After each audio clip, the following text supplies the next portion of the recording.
Hello everyone. अब हम करेंगे next chapter fourth, admission of A partner. मतलब एक साझेदारी का एडमिशन प्रवेश कैसे करेंगे। देखो, मान लो 12,000 रुपये हैं, ए और बी बांटते हैं और उन्होंने सी को नया पार्टनर बना लिया। जब 12,000 ए और बी किस रेशो में बांट रहे थे, 1:1 में बांट रहे थे, 1:1 में, तो 6,000 रुपये बांट रहे थे। लेकिन अब उन्होंने किसको बनाया, सी को बनाया।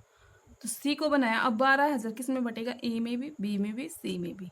तो 12,000 अब मतलब ए को कितना मिलेगा, 12,000 डिवाइड बाई 3। तो मतलब 4,000 है, ए के हिस्से में 4,000 है, बी के हिस्से में 4,000 है, सी के हिस्से में 4,000 है। वो हुआ। तो इसका मतलब ये है, पहले वो ए कितना ले रहा था, 6,000 रुपये, और बी कितना ले रहा था, 6,000 रुपये। लेकिन अब उनको 4,000 रुपये मिल रहे हैं, तो उनके रेशो में कमी आई ना। तो ऐसे ही बोला है कि न्यू पार्टनर की आवश्यकता निम्नलिखित कारणों से पड़ सकती है। पहले तो हम नीड देखते हैं कि हम क्यों नए पार्टनर की एंट्री करते हैं। देखो, अगर ए और बी है, वो बस बिजनेस चला रहे हैं, तो हम नए पार्टनर को एंट्री इसलिए कर रहे हैं, शायद हमें उस नए पार्टनर की एंट्री करने से हमें कैपिटल की रिक्वायरमेंट हो। तो फर्स्ट क्या है कि हमें कैपिटल की रिक्वायरमेंट के लिए भी हम न्यू पार्टनर की एंट्री कर सकते हैं, उसका प्रवेश कर सकते हैं। या फिर सेकंड पॉइंट है, जब व्यवसाय के संचालन के किसी योग्य और अनुभवी व्यक्ति की आवश्यकता हो। भाई, हमें एक क्वालिफाइड पर्सन चाहिए, तभी हम, जैसे मान लो ए और बी है, वो इतना एक्सपीरियंस ना हो, इतना अनुभवी ना हो, ठीक है। तो हम उसके लिए हम क्या करें, मान लो वो जो सी बंदा है वो ज़्यादा एक्सपीरियंस हो, तो हमें उसके एक्सपीरियंस का फ़ायदा उठाने के लिए हमने उसको साझेदार बनाया हो, है ना। अब नेक्स्ट पॉइंट देखो, किसी प्रभावशाली या विख्यात व्यक्ति को साझी बनाकर व्यापार की गुडविल में वृद्धि करने के लिए। या फिर ये हो सकता है, मान लो सी को हमने न्यू पार्टनर बनाया, तो सी की रेपुटेशन काफ़ी अच्छी है, गुडविल अच्छी है, तो इसलिए हमने इसको बनाया, ये रीज़न भी हो सकता है। या फिर किसी योग्य कर्मचारी को प्रोत्साहित करने के लिए साझेदार बना लिया जाए। या फिर वो जो सी है वो ज़्यादा, वो अच्छा ही एक्सपीरियंस है, और मतलब वो काम को अच्छे से संभाल सकता है, ठीक है, योग्य कर्मचारी है, तो उसको प्रोत्साहित करने के लिए भी हम क्या कर सकते हैं, साझेदार बना सकते हैं। तो ये होती है, एक तो हमें कैपिटल की ज़रूरत हो सकती है, तब भी हम बना सकते हैं। हमें एक्सपीरियंस या क्वालिफाइड पर्सन की आवश्यकता है, तब भी बना सकते हैं। या फिर उसकी गुडविल अच्छी है, इसलिए बना सकते हैं। या उसको मोटिवेट करने के लिए भी हम उसको साझेदार बना सकते हैं। नेक्स्ट देखो, साझेदार के प्रवेश से साझेदारी फर्म का पुनर्गठन हो जाता है, क्योंकि इससे साझेदारों का वर्तमान अनुबंध तो समाप्त हो जाता है और एक नया अनुबंध प्रारंभ हो जाता है। जैसे हमने change in profiting sharing ratio third chapter में किया था ना, भाई उनका वर्तमान अनुबंध तो समाप्त हो जाता है और उसके स्थान पर कौन सा नया अनुबंध आरंभ हो जाता है। तो वैसे ही इसमें है कि पुराना साझेदारी फर्म का पुनर्गठन हो जाता है, जो पुराना अनुबंध है वो तो समाप्त हो जाता है और नया अनुबंध प्रारंभ हो जाता है। तो न्यू पार्टनर के प्रवेश के समय अपने हिस्से की गुडविल और कैपिटल आता है। अब ये बात है, जैसे मान लो ए और बी है, सी को हमने न्यू पार्टनर बनाया, तो सी क्या लेके आएगा, तो सी अपने हिस्से की क्या लेके आएगा, एक तो गुडविल लेके आएगा, क्योंकि न्यू पार्टनर बनाया तो उसको भी, अगर वो पार्टनर बना है तो उसको भी व्यवसाय में प्रवेश करने के लिए क्या लेके आनी पड़ेगी, तो गुडविल लेके आनी पड़ेगी। दूसरे उसको क्या लेके आनी पड़ेगी, कैपिटल लेके आनी पड़ेगी, ठीक है। और क्या इफेक्ट होगा, इससे पुराने साझेदारों के हिस्से में तो कमी हो जाएगी, है ना, उनके हिस्से में कमी हो जाएगी। मतलब जो उसको प्रॉफिट मिलता था पुराने साझेदारों को, उनके हिस्से में कमी आ जाएगी। फिर देखो, न्यू पार्टनर के प्रवेश के समय निम्नलिखित एडजस्टमेंट एंट्री की जाएगी। जैसे हमने change in profiting sharing ratio में एडजस्टमेंट एंट्री की थी, वैसे ही हम न्यू पार्टनर की एंट्री के समय निम्नलिखित एडजस्टमेंट एंट्री करेंगे। लेकिन स्टूडेंट एक बात को ध्यान में रखना, वहाँ पर हमने क्या निकाला था, अगर चेंज प्रॉफिटिंग शेयरिंग रेशियो था थर्ड चैप्टर में, तो उनके पास क्या हो रहा था, उनके पास जो हमारा जो उनका प्रॉफिटिंग शेयरिंग रेशियो ही चेंज हो रहा था, ठीक है। तो वहाँ पे हमने क्या निकाला, मतलब उससे एक साझेदार के हिस्सों में वृद्धि हो रही थी और एक के हिस्से में कमी हो रही थी, तो वहाँ पे हमने क्या निकाला था, सेक्रीफाइस और गेनिंग निकाला था। लेकिन यहाँ पर हम क्या करेंगे, न्यू प्रॉफिटिंग शेयरिंग रेशियो निकालेंगे। क्या निकालेंगे, न्यू प्रॉफिटिंग शेयरिंग रेशियो हम निकालेंगे। और यहाँ पे हमें एक तो गुडविल की अकाउंटिंग ट्रीटमेंट करनी पड़ेगी, और दूसरा हमने एसेट और लायबिलिटीज़ के लिए क्या बनाना पड़ेगा, रिवैल्यूएशन अकाउंट बनाना पड़ेगा, ठीक है, जैसे हमने किया था change in profit in sharing ratio में। फिर हमने रिजर्व की और एक्यूमुलेटेड प्रॉफिट की अकाउंटिंग ट्रीटमेंट करनी है। फिर हमें जो साझेदार की पूंजियाँ है उसको हम किसके अकॉर्डिंग एडजस्ट करेंगे, न्यू प्रॉफिटिंग शेयरिंग रेशियो के अनुसार। वहाँ पे हमने जो साझेदार की पूंजी को किसके अकॉर्डिंग एडजस्ट किया था, सेक्रीफाइस और गेनिंग के अकॉर्डिंग। लेकिन यहाँ पर साझेदार की पूंजी को हम किसके अकॉर्डिंग एडजस्ट करेंगे, न्यू प्रॉफिटिंग शेयरिंग रेशियो में। ठीक है, मतलब नए सांझर के प्रवेश के समय हम सैक्रिफाइस और गेनिंग रेशो नहीं निकालेंगे, यहाँ पे हमें क्या निकालना है, न्यू प्रॉफिटिंग शेयरिंग रेशो निकालना है। फिर नेक्स्ट देखते हैं calculation of new profiting sharing ratio. तुम कैसे कैलकुलेशन करोगे न्यू प्रॉफिटिंग शेयरिंग रेशो की? न्यू पार्टनर लाभ का अपना हिस्सा पुराने सांझरों से प्राप्त करता है, जिससे पुराने सांझों के लाभ के हिस्से कम हो जाते हैं और न्यू प्रॉफिटिंग शेयरिंग रेशो ज्ञात करना पड़ता है। ठीक है, हमें क्यों याद करना पड़ता है? क्योंकि जो एक तो पुराने सांसदर होते हैं, एक नए सांसदर होते हैं। पुराने सांसदर के हिस्से में तो क्या हो जाएगी, कमी आ जाएगी। जैसे मैंने एग्जांपल बताया था आपको कि वो 6,000 ले लेते हैं, लेकिन सी के आने से अब उनको तीनों को कितना मिलेगा, 4,000 मिलेगा। तो 2,000 से उनके हिस्से में कमी आने लगी थी। तो पुराने सांसदर के लाभ के हिस्से में कमी आ जाती है। तो इसलिए हम क्या करते हैं, न्यू प्रॉफिटिंग शेयर रेशियो याद करते हैं। देखो ये इस बात को ध्यान में रखना, नए सांझर प्रवेश के समय हम क्या निकालेंगे, न्यू प्रॉफिटिंग शेयरिंग रेशो निकालेंगे। ठीक है, अब देखते हैं हम कैसे निकालेंगे न्यू प्रॉफिटिंग शेयरिंग रेशो। अब देखो फर्स्ट पॉइंट पढ़ो, जब क्वेश्चन में केवल नए सांझर का रेशो ही दिया होता है, मतलब जब नए सांझर का रेशो ही दिया होता है और ये स्पष्ट नहीं होता है कि नए सांझर ने अपना हिस्सा पुराने सांझरों से किस रेशो में लिया है, तो ये मान लिया जाता है कि पुराने सांझर के लाभ विभाजन अनुपात में कोई परिवर्तन नहीं है और वे ओल्ड रेशो में ही प्रॉफिट रेशो का विभाजन करेंगे। इसमें इसने क्या बोला है कि अगर जैसे इसमें इसने ये बोला जैसे ए बी दो पार्टनर हैं, मान लो ए ले रहा है 1:, ए और बी किस रेशो में ले रहे हैं, 1:1 में कर लिया। और मान लो उन्होंने सी को बना लिया, सी को 1/3 रेशो के लिए उन्होंने पार्टिसिपेट करवा लिया। लेकिन ये नहीं लिखा है कि ए और बी वो अपना हिस्सा सी को किस रेशो में देंगे। मतलब हमें कुछ इन्फॉर्मेशन नहीं दी गई है, सिर्फ हमें ये पता है कि जो न्यू पार्टनर है उसको 1/3 रेशियो दिया जा रहा है, लेकिन वो 1/3 रेशियो ए और बी से किस रेशो में ले रहा है, इसकी कोई इन्फॉर्मेशन नहीं है। तो उस कंडीशन में हम क्या मानेंगे, उस कंडीशन में ये मानेंगे जो पुराने सांसर है अपने पुराने रेशो में ही लाभ विभाजन का बंटवारा कर रहे हैं। ठीक है, प्रॉफिट शेयरिंग रेशियो का बंटवारा कर रहे हैं। ठीक है, जैसे एग्जाम्पल देख लेते हैं, उससे क्लियर हो जाएगा। देखो A B C are partners in a proportion of 3/6, 2/6 और 1/6 रिस्पेक्टली। मतलब यहाँ पे 3 पार्टनर है ए बी सी। ए का हिस्सा 3/6 है, बी का हिस्सा 2/6 है और सी का हिस्सा 1/6 है। D was admitted in the firm as a new partner with 1/6 share. मतलब डी को हमने क्या बनाया, सांसदर बना लिया, न्यू सांसदर। और कितना हिस्सा दिया गया, 1/6 शेयर दिया गया। तो calculate of the new profiting share ratio of the partner. तो तुम्हें क्या निकालना है यहाँ पे, new profiting share ratio calculate करना है पार्टनर्स का। एक बात ध्यान रखो स्टूडेंट, डी को अगर हमने ना न्यू पार्टनर बनाया है तो इसने ये तो बोल दिया कि वो 1/6 शेयर ले रहा है, बट इसने ये इन्फॉर्मेशन नहीं दी गई है कि डी अपना हिस्सा ए से कितना ले रहा है, बी से कितना ले रहा है और सी से कितना ले रहा है। ये हमें कोई इन्फॉर्मेशन पता ही नहीं है, सिर्फ इसने ये बोल दिया कि डी है ना 1/6 हिस्सा ले रहा है। तो इसका मतलब ये क्या हुआ कि जो ए और बी और सी है वो ओल्ड रेशो में ही प्रॉफिट और लॉस को बांट रहे हैं। ठीक है, तो इस क्वेश्चन को सोल्व करते हैं। देखो, तो इस कंडीशन में हम क्या मानेंगे कि मतलब टोटल प्रॉफिट मान लेते हैं। लेट टोटल प्रॉफिट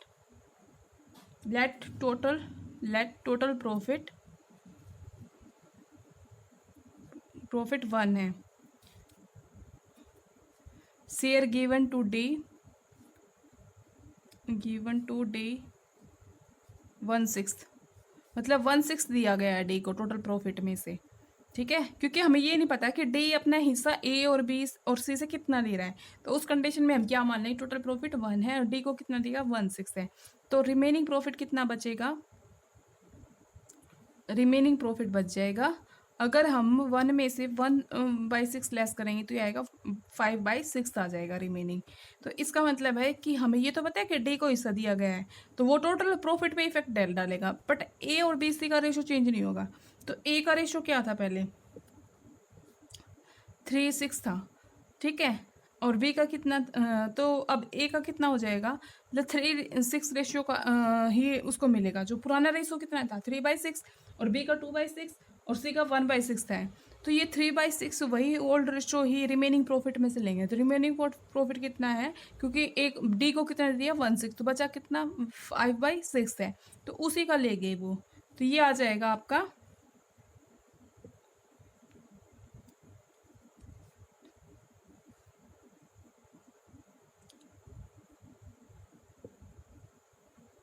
ये आ जाएगा 5/12 आ जाएगा। इसी तरह से बी का निकाल लेंगे। बी कितना लेगा, ओल्ड रेशियो 2:6 से, कितने किसका लेगा, रिमेनिंग का, तो ये आ जाएगा 5/6 का आ जाएगा। तो ये आ जाएगा 5/18। इसी तरह से सी का निकाल लेंगे। सी का 1/6 है और किसका लेगा, रिमेनिंग का, तो ये कितना आ जाएगा 5/36। ठीक है। और अब हम निकालेंगे new profiting sharing ratio, new profit sharing ratio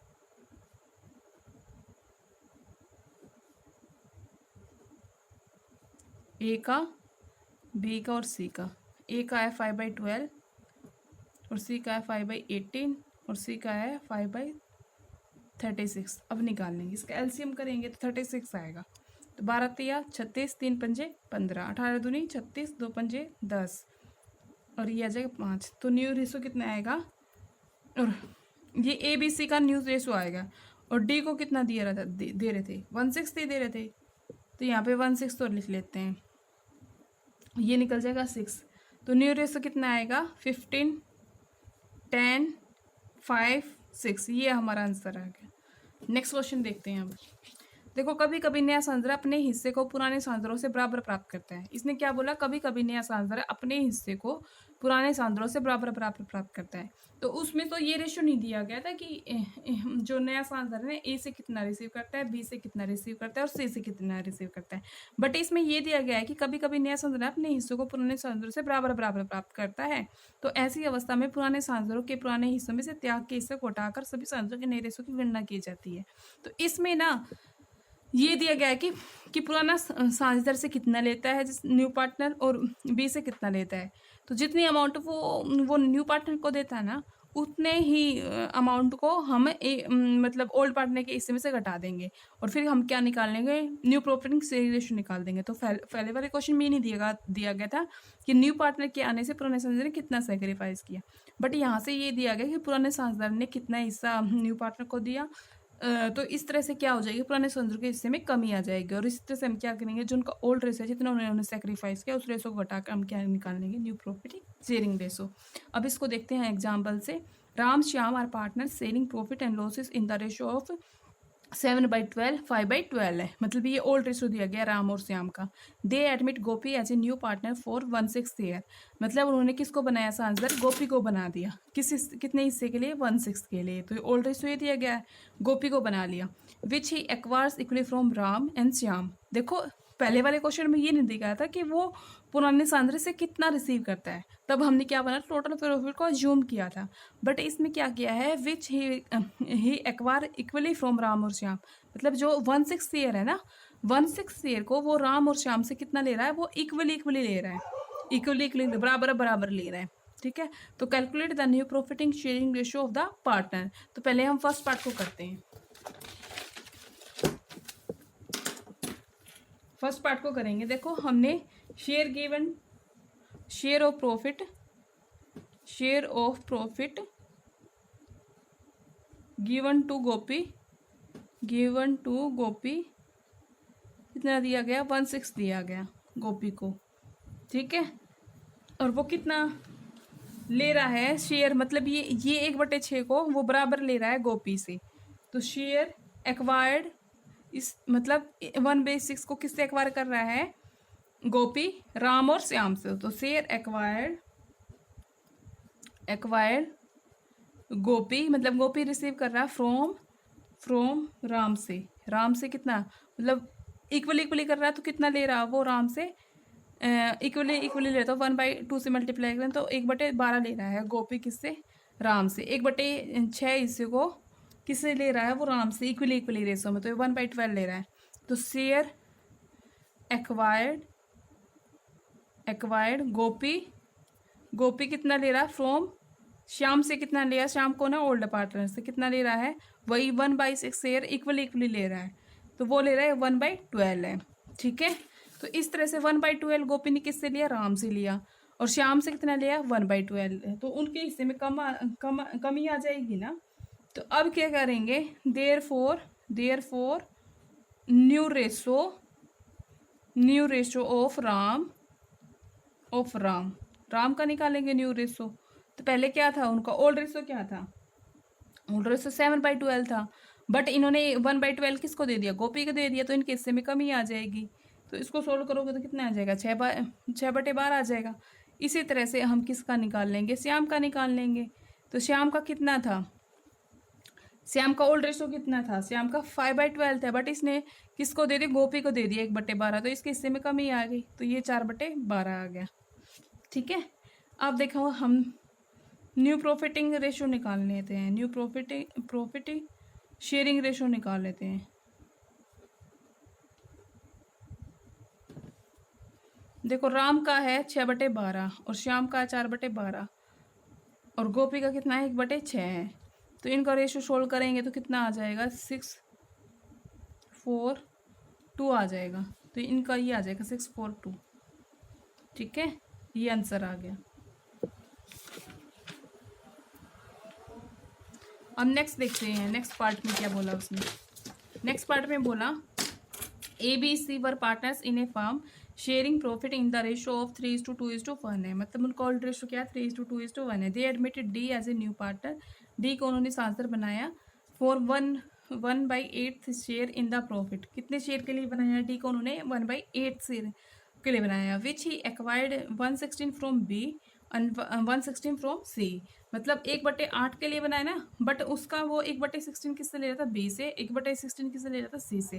तो इससे बी और सी के हिस्से में कमी आ जाएगी। ठीक है, तो आपको क्या निकालना है, calculate the new profiting sharing ratio ABC and D. तो आपको क्या निकालना है,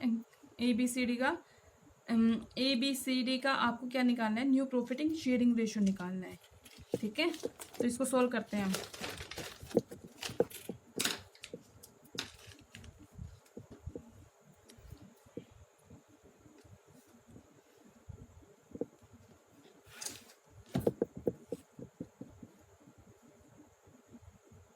देखो ए का शेयर कितना है,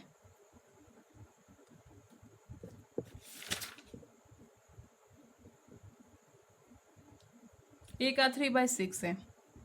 ठीक है, और वो कितना देता है, बी, और मतलब ए का है 3/6 और बी का शेयर कितना है 2/6 है और सी का शेयर कितना है 1/6 है। ठीक है, ये है हमारा। अब वो ए अपना हिस्सा कितना दे रहा है, बी को है, तो न्यू शेयर निकल जाएगा ए का। ये तो ओल्ड शेयर था, ये तो ओल्ड शेयर था, ये भी ओल्ड था और ये भी ओल्ड था। अब हम क्या निकाल लेंगे, यहाँ पे ए का न्यू शेयर निकाल लेंगे, ए न्यू शेयर क्या निकल जाएगा, 3/6 सी था। अब इसने किसको दिया, सी को दिया, सी को कितना दिया है, सी को दिया है 1/16 दिया, तो 1/16 इसमें से लेस कर देंगे, तो ये कितना आ जाएगा, लेस करने के बाद ये आ जाएगा आपका, ये एलसीएम करोगे तो 48 आ जाएगा। 6 48 8 या 24, 16 48 3, 24 में 3 लेस करो तो 21/48 आ जाएगा।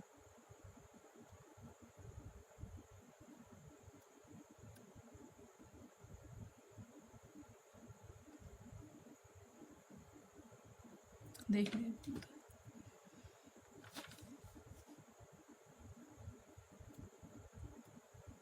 सॉरी ये ए से तो रिसीव कर ही नहीं रहा है, क्वेश्चन में देखो बोला था इसने, क्वेश्चन में इसने क्या बोला था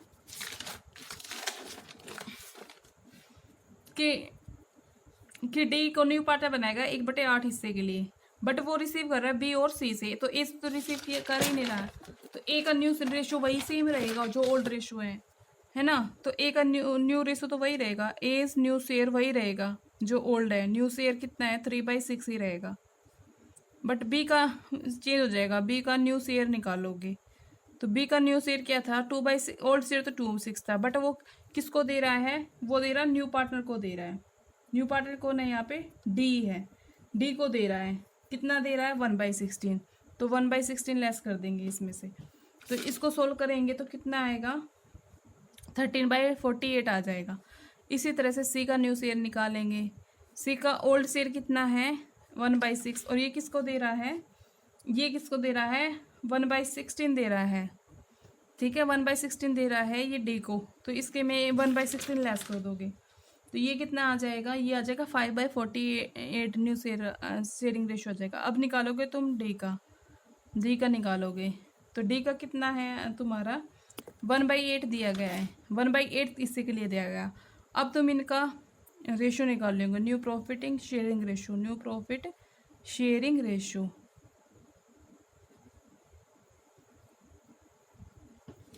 ये निकल जाएगा, ए का 3/6 है और बी का 13/48 है और सी का 5/48 है और डी का 1/8 है। तो ये निकल जाएगा 24 आ जाएगा, ये आ जाएगा 13, ये आ जाएगा 5, ये आ जाएगा 6। तो आंसर क्या आएगा 24:13:5:6, ये आपका आंसर निकल जाएगा। ठीक है, अब देखते हैं थर्ड क्वेश्चन। थर्ड क्वेश्चन में क्या लिखा है, Suresh and Ramesh were partners in A firm sharing profit in the ratio 5:3 ratio. On 1st April 2018, they admit Deepak as a new partner for 1/5 share. On 31st July 2018, Karan was admitted as a new partner for 1/6 share, which he acquired equally from Suresh and Ramesh and Deepak. Calculate the new profiting share ratio of Suresh, Ramesh and Deepak and Karan. मतलब इसने क्या है, सुरेश और रमेश थे old partner और उनका था 5:3 ratio में। उन्होंने क्या किया, 1 जुलाई 2018 को एडमिशन किसको दिया, दीपक को दिया गया और दीपक का हिस्सा कितना दिया गया, 1/4 दिया गया।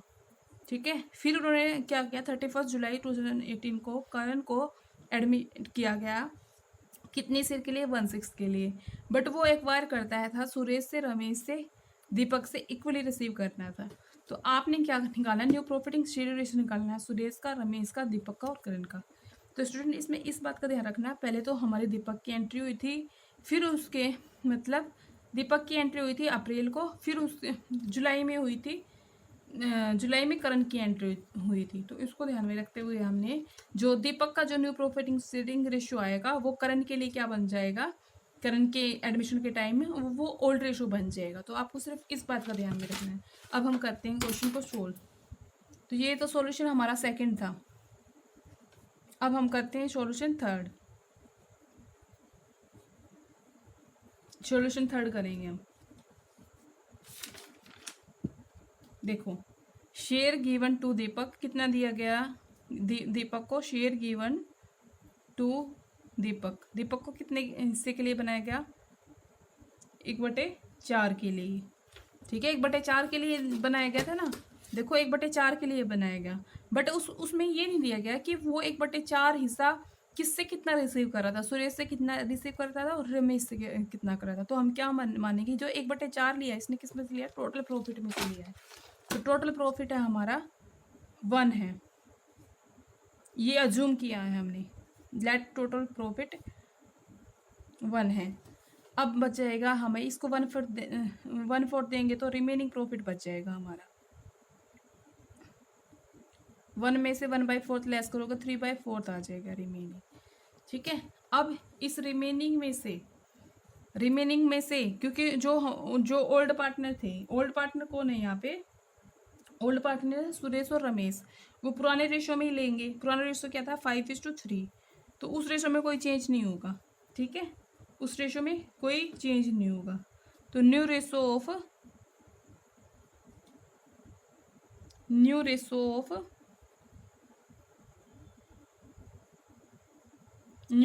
ऑफ सुरेश शेयर क्या हो जाएगा, क्योंकि इसका ओल्ड रेशो क्या था, सुरेश का ओल्ड रेशो था 5/8। अभी ये इसका कोई चेंज नहीं होगा ना, रेशो वही है 5/8, बट ये रिमेनिंग में से लेंगे क्योंकि अब सांसर बना लिया 1/4, तो उसको देने के बाद रिमेनिंग प्रॉफिट कितने बचेगा 3/4। तो 3/4 में अपने पुराने रेशियो में ही लेंगे। तो इनको कितना मिल जाएगा, इनको मिल जाएगा 15/32, कितना बन जाएगा, मिलेगा 15/32। इसी तरह से हम किसका निकाल लेंगे, सुरेश के बाद हम निकाल लेंगे रमेश का, निकाल लेंगे रमेश का शेयर निकाल लेंगे। रमेश का ओल्ड रेशियो क्या था 3/8 है, तो ये 3/4 में से ले लेंगे, तो इनका कितना बन जाएगा, 9/32 बन जाएगा। ठीक है। अब दीपक को कितना दिया गया था, दीपक को दिया गया था 1/4 है। अब न्यू रेशो निकाल लोगे, न्यू रेशो निकालो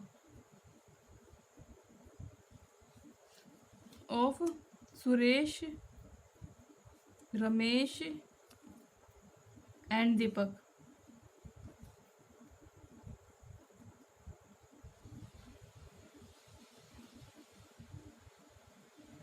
नाइन बाई 32 और 1/4 है। अब इसका निकालोगे तो आएगा 15, 9 और ये आ जाएगा 8, मतलब 15, 9 और 8 आएगा। ये हमारा न्यू रेशियो आएगा। अब नेक्स्ट क्या बोला उसने कि करण ने एंट्री की है 31 जुलाई को, तो जो न्यू रेशियो निकाला था हमने दीपक के टाइम में, वो करण के लिए क्या बन जाएगा, ओल्ड रेशियो बन जाएगा। बट इसने ये भी बोला है 1/6 हिस्सा लेता है, और वो सुरेश से, रमेश से, दीपक से वो इक्वली लेता है। ठीक है, इसको कैलकुलेट कर लेते हैं। Share given to Karan, share given to Karan, कितना दिया गया है इसको, शेयर गिवन टू करण 1/6 दिया गया है, 1/6 दिया गया है। बट वो अपना हिस्सा ना किससे ले रहा है, इक्वली ले रहा है तीनों से। तो ही विल एक्वायर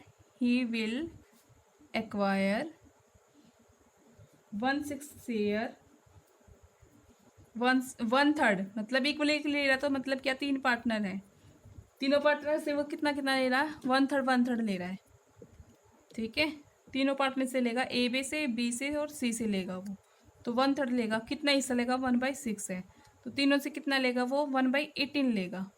ठीक है, तो उनके हिस्से में कमी आ जाएगी क्योंकि बोला है बराबर लेगा। तो इस तरह से क्या बन जाएगा, hence Suresh new share, Suresh new share, सुरेश का न्यू शेयर क्या बन जाएगा, ओल्ड रेशो कितना था, ओल्ड रेशो उसका था 15/32। देखो हमने जो दीपक के लिए निकाला था न्यू रेशो, ठीक है, वो उनके लिए क्या बन जाएगा, ओल्ड रेशो बन जाएगा। तो 15/32 निकाला था, तो 15/32 में वो कितना देंगे, करण को 1/18 देंगे, तो 1/18 लेस करोगे तो ये कितना निकल के आएगा, ये निकल के आएगा आपका 119 डिवाइड बाई 288। इसी तरह से आप किसका निकालोगे, रमेश का निकालोगे, रमेश का क्या निकालोगे, न्यू शेयर निकालोगे। तो ओल्ड रेशो कितना था जो तुमने कैलकुलेट किया था, वो था 9/32, 9/32 था, और 1/18 किसको दे रहे हैं, ये करण को दे रहे हैं। तो इसमें से लेस करने के बाद कितना आएगा, ये आ जाएगा 65 डिवाइड बाई 288। इसी तरह से इसका निकल जाएगा, दीपक का निकल जाएगा, दीपक का क्या निकलेगा, न्यू शेयर निकलेगा, दीपक का क्या निकलेगा, न्यू शेयर निकालोगे। तो दीपक का ओल्ड रेशियो कितना था, 8/32 था। ठीक है, 8/32 था, देखो हमने निकाला था ये रहा 8/38, ये रहा। 8/38 में से 1/18 किसको देगा, ये करण को, तो रिमेनिंग कितना बचा, 56/288 आ जाएगा। ठीक है, और करण का शेयर क्या आएगा, करण का शेयर कितना आएगा, 1/6 आ गया। तो इस तरह से इनका न्यू प्रॉफिटिंग रेशो निकालोगे, न्यू प्रॉफिटिंग शेयरिंग रेशो।